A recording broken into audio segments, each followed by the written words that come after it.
Hello everyone, I hope you are doing well. Today we will talk about how to fix or how to solve the problem of not available on the application of Yazio. You will go to settings.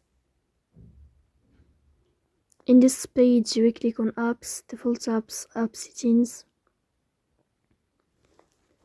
When above here you will search about the application of Yazio and you will enter. Then you will click on first stop and you will click OK.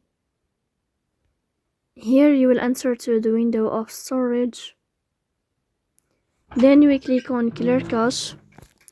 In the end you can turn off your Wi-Fi and you can turn on your Wi-Fi again. If it's not working with you, then you can update your app on the application of Play Store. So that's all. Don't forget to support us by like and subscribe. See you next time.